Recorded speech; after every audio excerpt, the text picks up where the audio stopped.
चंद्रपुर की हवेली। चंद्रपुर नाम का एक छोटा सा गांव था। चारों तरफ फैले खेत, कच्ची सड़कें और शाम ढलते ही गहरी खामोशी। रात होते ही ऐसा लगता मानो पूरा गांव सांस रोक लेता हो। गांव के बाहर एक पुरानी जर्जर हवेली खड़ी थी।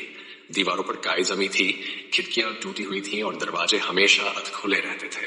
दिन में वो सिर्फ एक खंडहर लगती थी, लेकिन रात होते ही वहां से अजीब सी आवाजें आने लगती थी, रोने की, चीखने की और कभी कभी पायल की छन छन। गांव वाले कहते थे उस हवेली में भूत रहता है। पुराना पाप सालों पहले उसी हवेली में कमला देवी नाम की एक औरत रहती थी। उसका पति बहुत ही क्रूर और शराबी था। रोज शराब के नशे में वह कमला को बेरहमी से पीटता। एक अमावस्या की रात गुस्से में अंधा होकर उसने कमला को जिंदा जला दिया। कमला की दर्दनाक चीखों से पूरी हवेली गूंज उठी। सुबह होते ही उसने उसका जला हुआ शव हवेली के कुएं में फेंक दिया।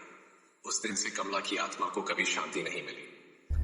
4 दोस्त करीब 20 साल बाद शहर से 4 दोस्त घूमने चंद्रपुर आए। अमन, रोहित, नेहा, सिमरन में पढ़े लिखे थे और भूत प्रेत पर बिल्कुल विश्वास नहीं करते थे। जब गांव वालों ने हवेली के बारे में बताया तो वे हंस पड़े। डराने से मना किया गया, लेकिन जिज्ञासा उन्हें रात के ठीक 9 बजे हवेली तक खींच ले गई। हवेली का कहर जैसे ही वे हवेली के अंदर घुसे, अचानक ठंडी हवा चलने लगी, दरवाजा जोर से बंद हो गया, टॉर्च की रोशनी कांपने लगी, कुएं से रोने जैसी आवाज आने लगी। सब डर गए, लेकिन बाहर निकलने का रास्ता बंद था। तभी ऊपर से पायल की छन छन सुनाई दी। अमन ने टॉर्च ऊपर घुमाई। सीढ़ियों पर एक औरत खड़ी थी, सफेद साड़ी, जले हुए हाथ, काली गहरी आंखें। उसने भारी आवाज में कहा, मुझे इंसाफ चाहिए। कुएं का रहस्य आत्मा ने की ओर इशारा किया। अमन डरते डरते झांका। अंदर उसे कई औरतों के चेहरे दिखे, रोते हुए, जलते हुए।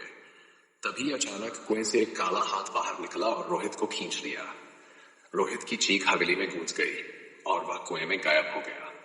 कमला देवी की आत्मा चीखते हुए बोली, मेरे जैसी और भी औरतों को यहां मारा गया। दीवारों पर पुराने जमाने के खौफनाक दृश्य उभर आए।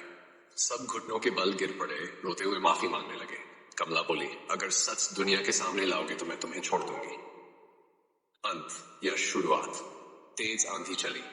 अमन और नेहा बेहोश हो गए। सुबह गांव वालों ने हवेली के बाहर 2 लोगों को बेहोश पाया। रोहित और सिमरन कभी नहीं मिले।